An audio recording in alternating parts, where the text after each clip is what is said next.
ना खाऊंगा ना खाने दूंगा प्रधानमंत्री मोदी जी की टैगलाइन रही है और बड़े जोश शोर से उन्होंने हमेशा ये बात रखी है। बट लगता है कि उनका अब ये कहना वाजिब होगा कि खाऊंगा भी और खिलाऊंगा भी। जिस तरह से भारतीय जनता पार्टी ने व्यापम घोटाला की शुरुआत की, वो लगता है एक पायलट प्रोजेक्ट था, वो मध्य प्रदेश में था। उसके बाद पेपर लीक, रिक्रूटमेंट स्कैम्स, देश भर में ये चीज़ें इनके शासन में रही। अब वो एक कदम और आगे बढ़ चुके हैं और अब तो मेडिकल कॉलेज तक उनके हाथ पहुंच चुके हैं।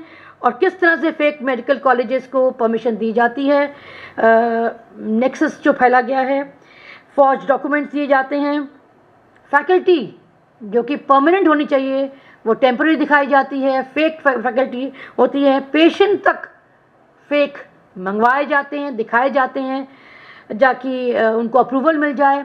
और आपने देखा होगा बायोमेट्रिक का ये बहुत इंपॉर्टेंट है इन जगहों पे, जो कि इन संस्थाओं को डायरेक्ट कभी कभी भेजी भी जाती है। तो बायोमेट्रिक जो लगाई गई है उसमें भी फेक फिंगरप्रिंट्स लगाने के बंदोबस्त किए गए हैं, बायोमेट्रिक को टैंपर कर दिया गया है। और ये सब जब होता है तो इंस्पेक्टर्स की मिली भगत होती है। जो इंस्पेक्टर्स आते हैं उनसे मिलके जो अपनी रिपोर्ट, कंप्लायंस रिपोर्ट देते हैं, कायदा ये कहता है कि जो रिपोर्ट होती है वो सीक्रेट होती है और वो सीक्रेट रिपोर्ट को उनको अपनी संस्था में जमा करना पड़ता है। उसके बाद अथॉरिटी परमिशन दे ना दे या कॉलेज को इन्फॉर्म किया जाता है कि आपकी ये कमियां आप ये पूरी करिए। लेकिन यहाँ ये पाया गया कि रिपोर्ट जमा होने से पहले ही कॉलेजेस को पता लग जाता है कि उनकी क्या कमी है और वो फिर वो पूरी तो नहीं करते, लेकिन फेक तरीके से इसको पूरा किया जाता है क्योंकि उनको पता इंस्पेक्शन होएगी, उनको टाइम भी पता लग जाता है और उसके हिसाब से वो फेक डॉक्टर्स को लाते हैं, पेशेंट्स को लाते हैं, तमाम वो चीज़ें करते हैं जाके उनको अप्रूव। और ये सब कोई चैरिटी में नहीं किया जाता, ये सब खूब सारे पैसे दिए जाते हैं ब्राइब के तौर पे। 3 से 5 करोड़ तक की सूचना है कि उनको दिए जाते हैं इस काम करने के लिए और फेक परमिशन पाने के लिए। बहुत से कॉलेजेस हैं जिसका नाम हमने लिया है और यहाँ पर पर्टिकुलरली बोलना ज़रूरी है कि डॉक्टर मीना, जो कि एक करियर में जब वो डॉक्टर थे रूरल प्राइमरी हेल्थ सेंटर में गुजरात में, उनको नरेंद्र मोदी जी ने अपने सीएम के तहत एक पोजीशन दी गई। उसके बाद उनको आयुष्मान भारत चलाने के लिए वो 2018 में प्रधानमंत्री जी ने उनको दिल्ली बुलाया गया और उसके बाद उनको अपॉइंटमेंट दी गई नेशनल मेडिकल कमीशन में, जिसके तहत जो कि वो मास्टरमाइंड रहे हैं ह्यूज स्कैम्स करने के लिए। और एफआईआर में ये भी पाया गया कि डॉक्टर मीना ने एक हनुमान मंदिर बना रहे हैं शायद सवाई माधोपुर राजस्थान में, जो कि ये सब करप्शन के पैसों से, और लगभग 75 लाख रुपए दिए उन्होंने कॉन्ट्रैक्टर को हवाला के तहत इस मंदिर को बनाने के लिए। और इसके अलावा 3 से 5 करोड़ तो पैसा एक्सचेंज होता ही था ये सब परमिशन देने के लिए। कुछ कॉलेजेस जो नोट किए गए हैं वो हैं इंडिक्स मेडिकल कॉलेज इंदौर और उनके चेयरमैन सुरेश भदौरिया जी, जो बहुत से फ्रॉड केसेस में पाए गए हैं, जिसमें उन्होंने, जैसे मैंने पहले जिक्र किया कि टेम्पररी जो डॉक्टर्स हैं उनको परमानेंट फैकल्टी दिखा के उनको लिस्ट किया गया और फिंगरप्रिंट्स, बायोमेट्रिक अटेंडेंस, सब वो काम किए हैं जाली उन्होंने अपने कॉलेज में, जिससे वो अपनी मान्यता अपने कॉलेज में वो ला सकें। उसके अलावा बहुत से कॉलेजेस हैं इंडिया में जिसने स्कीम के तहत बेनिफिट किया, जैसे कि Swami Narayan institute of medical college, Chandrashekhar medical college Bihar, NCR institute of medical college Meerut, Shyamala Chandrashekhar college, जैसे मैंने बताया, इन सब कॉलेजेस ने इसके तहत फेक डॉक्यूमेंट्स और इंस्पेक्टर्स की मिली भगत के तहत अपने कॉलेजेस को रिकॉग्नाइज कराया और परमिशन इन संस्थाओं से ग्रांट की। और एक कॉलेज पर्टिकुलरली ये मेंशन करना ज़रूरी है, वो है रावतपुरा सरकार institute of medical science Raipur. ये भी एक तथाकथित महाराज रन करते हैं, रवि शंकर महाराज, और इनको कहा जाता है बाबा, जो कि भारतीय जनता पार्टी के लोगों से बहुत क्लोज हैं।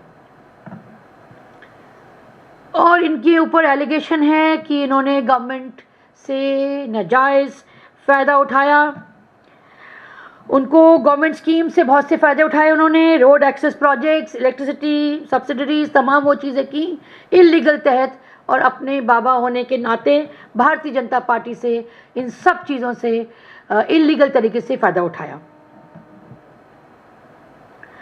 और यहाँ पर एक और चीज़ है एफआईआर में, जिसमें अतुल कुमार तिवारी का नाम है, ब्राइब्ड मयूर रावल, इन्होंने ब्राइब किया मयूर रावल को to obtain advance information inspection dates के बारे में, कौन से इंस्पेक्टर्स किस जगह से आ रहे हैं, किस से, उसके बारे में इंफॉर्मेशन, जाकि वो पहले उनसे सेटिंग कर लें और तमाम अपनी चीज़ों को खाना पूर्ति से पूरी करें, जो कि उस संस्था उस कॉलेज में नहीं पाई गई है। इससे उनको ये फ़ायदा मिला कि उन्होंने जब इंस्पेक्टर से बात कर ली, कायदा ये कहता है कि सरप्राइज इंस्पेक्शन होती है, you are not suppose to be knowing कि कब इंस्पेक्शन होगी और कौन से इंस्पेक्टर्स आएंगे, दैट्स द रूल। बट उसके अलावा क्योंकि लिए उनके अंदर कमियां थी, चीज़ें नहीं थी, तो उन्होंने इलीगल तरीके से इंफॉर्मेशन प्राप्त करने की कोशिश की कि कौन से इंस्पेक्टर्स आएंगे, कब डेट होगी, और इसके तहत पैसे और चीज़ें दी गई।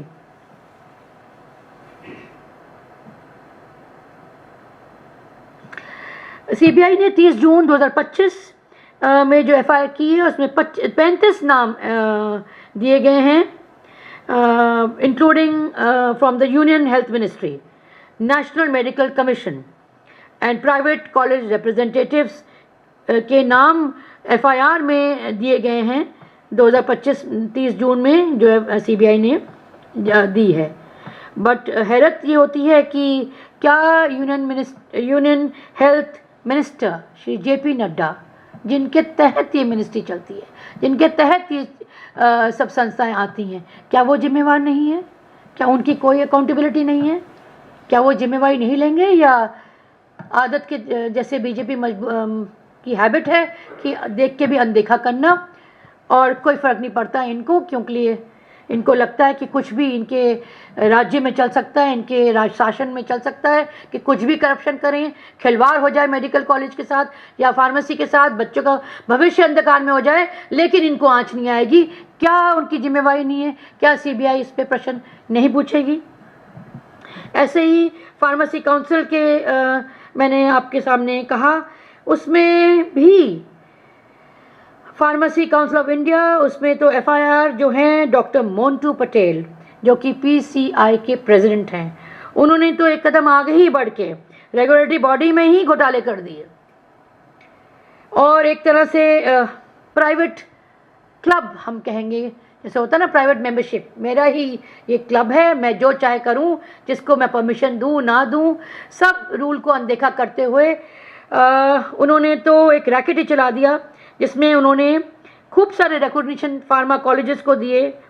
और सीबीआई ने पाया कि 23 ऐसे कॉलेजेस हैं, उत्तर प्रदेश, मध्य प्रदेश, गुजरात, राजस्थान, जहां पर डॉक्टर पटेल के टेन्योर के तहत उनको परमिशन ग्रांट दी गई थी, जबकि उनके पास कोई इंफ्रास्ट्रक्चर नहीं, प्रिस्क्राइब परफॉर्म में उनकी बहुत सारी कमियां पाई गई। उसके बावजूद 23 ऐसे कॉलेजेस हैं जो कि पूरे नेशन वाइड हैं, इस कंट्री में हैं, उत्तर प्रदेश, मध्य प्रदेश, गुजरात, राजस्थान, जहाँ पर अप्रूवल दी गई है। तो आप अंदाज़ा लगा सकते हैं किस टाइप का ये रैकेट ये चला रहे थे, और ठीक नेशनल यूनियन हेल्थ मिनिस्ट्री के तहत ये सब काम हो रहे थे, क्योंकि ये ब्राइब्स चल रही थी, अनदेखा अप्रूवल हो रही थी, और कोई रोक टोक नहीं, कोई कहने वाला नहीं, कोई पॉइंटर्स नहीं।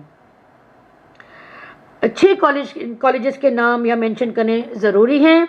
SSD college of pharmacy, Gagan college of pharmacy, Shanti Devi Jain degree college, Veer Shivaji college of pharmacy, Bhagwati college of pharmacy, ये सारे उत्तर प्रदेश में हैं, और Hayward college of pharmacy Madhya Pradesh. ये सब अप्रूवल किए गए थे executive committee held by doctor Patel, despite the fact कि इन सब में नेगेटिव रिपोर्ट्स थी। इन सब में कहा गया था इंस्पेक्टर्स के तहत कि इसमें चीज़ें पूरी नहीं है जिसके तहत इनको अप्रूवल मिलना चाहिए। उसके बावजूद इन कॉलेजेस को अप्रूवल दी गई थी। और एक कॉलेज तो खासकर यहाँ मेंशन करना ज़रूरी है, college in UP run by Vinod Kumar Tiwari. इसमें तो कुछ ज़्यादा ही लगता है जान पहचान होगी, क्योंकि इसमें ना तो बिल्डिंग है, ना कोई फैकल्टी थे, ना कोई विद्यार्थी थे। उसके बावजूद इस कॉलेज को अप्रूवल दी गई है। ये चलाया जा रहा है मिस्टर विनोद कुमार तिवारी। और इसमें ये कहा जाता है कि मिस्टर तिवारी ने 10 लाख इन कैश और 95,000 दिया बैंक ट्रांसफ़र के तहत संतोष कुमार झा को, जो एक प्राइमरी स्कूल टीचर हैं, जो ये मैनेज करते थे between the pharmacy college and between the inspectors, जिससे वो फेक अप्रूवल देते थे। द सीबीआई, उन सीबीआई को वो कैंपस बिल्कुल ही झरझर हालत में पाया गया था। इट वॉज इन रुइंस, मतलब शाम्बल कंडीशन में था, एक टूटी हुई बिल्डिंग भी शायद नहीं थी। और उसके बावजूद भी पीसीआई ने उनको डी फार्मा कोर्स रन करने के लिए अप्रूवल दी गई। बहरहाल द एफआईआर ने साथ साथ ये भी पाया कि पीसीआई के इलेक्शन में खामियां थी। जब जो बॉडी रन कर रही है, जिसमें से मेंबर्स होते हैं, उसी में अगर खामियां होगी तो अब अंदाज़ा लगा सकते हैं कि आगे क्या हुआ होगा। Before the election doctor Patel, उसने क्या किया, एक कनॉट प्लेस होटल बुक किया, जहाँ पर उसने 12 अपने मेंबर्स बुलाए, खाना पीना चला, और जिसमें खर्चा लगभग 2,11,000 दिए गए खाने में, और तमाम उस कंफर्ट देने के लिए जाकि वो उसकी वोट खरीद सकें और उसके बदले इन कॉलेजेस को फ़ायदा वो दे सकें। सबसे जो बड़ी जो इशू यहाँ पर देखा पाया गया है कि 6 अप्रैल 2022 डॉक्टर पटेल ने क्या किया, उन्होंने अपने कुछ मेंबर्स को कोऑप्ट कर लिया की कमेटीज़ में, कोऑप्ट करके उन सब कमेटीज़ में डाला जो इम्पोर्टेंट होती हैं, जिसके थ्रू अप्रूवल्स होते हैं। उन कमेटीज़ में अपने ही जानकारों को इन कमेटीज़ में डाला। उसमें कोई लीगैलिटीज़ नहीं देखी, कोई बायसेस, बिना सब अनदेखा करके। और उनको क्या दिया, उनको पावर क्या दी, उनको फुल ईयर पावर दी उन 6 अपने चुनिंदा लोगों को, जो कि इन फार्मेसी कॉलेजेस को अप्रूवल दे सके। और ये सब काउंसिल के रूल को बाईपास करते हुए दिया गया। ना वोटिंग की, ना डिस्कशन, और सेंट्रलाइज कंट्रोल पूरा का पूरा अपना इनर सर्कल में डॉक्टर ले आए, पटेल अपने हाथ में उन्होंने लिया, और इसके सिस्टम से उन्होंने अप्रूवल देना सबको शुरू किया। और इसके आगे वो एक कदम और आगे गए। 2023, आप सबको पता है जब कॉलेज की इंस्पेक्शन होती है तो एक फिजिकल वेरिफिकेशन होती है, तभी तो आप जाके देखेंगे कि बिल्डिंग है भी, या इसमें बेसिक इंफ्रास्ट्रक्चर, वॉशरूम, टॉयलेट्स या रूम्स, डॉक्टर्स की फैसिलिटीज़, या जो मशीन्स चाहिए रन करने के लिए, क्या वो है भी इनके अंदर। और ये एक लेट परफॉर्मा है, मतलब ये प्रिंट आउट है जिसके तहत आपको अप्रूवल होती है, कोई अनोखा नहीं है। सब जब भी अप्रूवल होती है आपके पास एक परफॉर्मा होता है जिसको आपको भरना होता है, उसमें बहुत सारी गाइडलाइंस और स्टेप्स होते हैं जो आप पूरा करेंगे तभी आपकी इंस्पेक्शन होती है। अब इन जनाब ने क्या किया, इन्होंने फिजिकल इंस्पेक्शन को ही स्क्रैप कर दिया। आप अंदाज़ा लगाइए, एक कॉलेज की इंस्पेक्शन दे रहे हैं जहाँ बच्चे पढ़ेंगे, अपना भविष्य आगे बढ़ेंगे, और ऐसी साइंटिफिक, मतलब फार्मेसी भी पढ़ेंगे और आगे मेडिकल कॉलेज की भी तैयारी करेंगे, और उसमें आप फिजिकल इंस्पेक्शन को छोड़ के ऑनलाइन जूम इंस्पेक्शन, इसकी प्रक्रिया उन्होंने शुरू की। आपको जान के और भी हैरानी होगी कि जब जूम इंस्पेक्शन चलती थी तो कितने देर एक इंस्पेक्शन हो सकती है। एक पूरे कॉलेज को बी फार्मा कोर्स देने के अप्रूवल में पाया गया कि वो सिर्फ 7 से 9 मिनट तक जूम की मीटिंग हुई और ख़त्म, आपकी इंस्पेक्शन हो गई। और बिना इंफ्रास्ट्रक्चर देखे, बिना पेपर्स चेक किए कॉलेज को अप्रूवल दे दी जाती थी।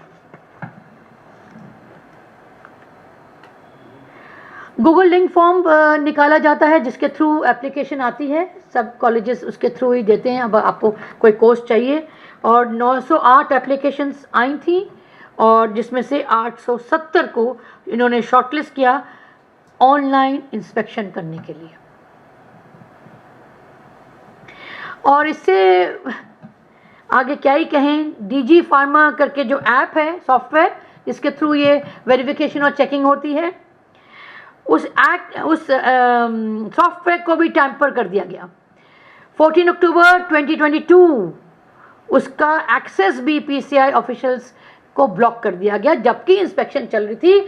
अभी वो डॉक्यूमेंटेशन कंप्लीट भी नहीं हुए, लेकिन बाकी ऑफिसर्स के लिए वो उसको ब्लॉक कर दिया गया, ताकि वो मिस्टर पटेल अपने ही सिस्टम को देख सकें, अपने तहत अप्रूवल दे सकें, और पूरा का पूरा सिस्टम चोक कर दिया उन्होंने। और इंटरनल इंस्पेक्शन भी अपने हाथ, और हर एक अप्रूवल अपने हाथ उन्होंने ली। ये सब चीज़ें पाई गई, इस लेवल तक करप्शन चला फार्मेसी में। अब कुछ सवाल हैं जो कि मैंने पहले इंग्लिश में पूछे, वो हिंदी में भी उनसे पूछना ज़रूरी है, और मुझे लगता है एज मीडिया पीपल आपकी ये बहुत इम्पॉर्टेंट ड्यूटी है इस क्वेश्चन को रेज़ करना। ये कोई पॉलिटिकल मुद्दा नहीं है, ये वो सवाल हैं जो हमारे बच्चों से, आपके बच्चे भी वहाँ पढ़ते होंगे, हमारे बच्चे भी ऐसे कॉलेजेस में जाएंगे। अगर इस तरह से खिलवाड़ किया जाएगा तो अब आगे वाली पीढ़ी क्या ही पढ़ के आएगी। महत्वपूर्ण प्रश्न, जब इस घोटाले में प्रधानमंत्री मोदी के करीबी व्यक्ति का नाम आता है तो इसकी जिम्मेदारी कौन लेगा? क्या प्रधानमंत्री को इस व्यक्ति की इन्वॉल्वमेंट के बारे में पता है? भाजपा अध्यक्ष और केंद्रीय स्वास्थ्य मंत्री जेपी नड्डा जी को उनके ही मंत्रालय में उनकी ही नाक के नीचे चल रहे करोड़ों रुपए की रिश्वतखोरी के मामले में जवाबदेही क्यों नहीं ठहराया जाता? क्या केंद्रीय स्वास्थ्य मंत्रालय को इन घोटालों के पैमानों के बारे में पता नहीं था, या वह चुपचाप इसमें शामिल था? अनुमोदन और बायोमेट्रिक सिस्टम में इतनी बड़ी हेराफेरी, ऊपर से मौन स्वीकृति के बिना कैसे हो सकता है? मंत्रालय की जानकारी के बिना निरीक्षण प्रक्रिया और ऑनलाइन सिस्टम में कैसे बदला गया? मतलब जब वो फिजिकल वेरिफिकेशन होता था तो ऑनलाइन में कैसे ये बदला गया? अगर मंत्रालय को जानकारी थी तो इस घोटाले का पता क्यों नहीं लगाया गया, और इससे पहले क्यों नहीं रोका गया? क्या सीबीआई एफआईआर में नामजद लोगों का जो किया गया सीबीआई में कि भाजपा नेतृत्व से संबंधित की जांच करेगी?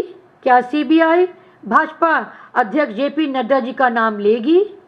उनके इन्वॉल्वमेंट के बिना क्या ये बड़ा घोटाला नहीं हो सकता था? क्या प्रधानमंत्री मोदी अब केंद्रीय मंत्री और भाजपा अध्यक्ष पद, केंद्रीय स्वास्थ्य मंत्री और भाजपा अध्यक्ष पद से श्री जेपी नड्डा का तत्काल इस्तीफा मांगेंगे? ये सब सवाल हम पूछना चाहते हैं। खैर, जेपी नड्डा जी तो ने हमेशा ये कहा कि मेडिकल सीट हमारी कंट्री में बहुत बढ़ रही है और मेडिकल सिस्टम बहुत अच्छा हो रहा है। अब आप सबकी जानकारी में है कि वो किस तरह से मेडिकल सीट में फेक मेडिकल कॉलेज देने में कितनी तत्परता दिखाई उन्होंने और किस तरह से अप्रूवल किया, ये सब आपके सामने है। धन्यवाद।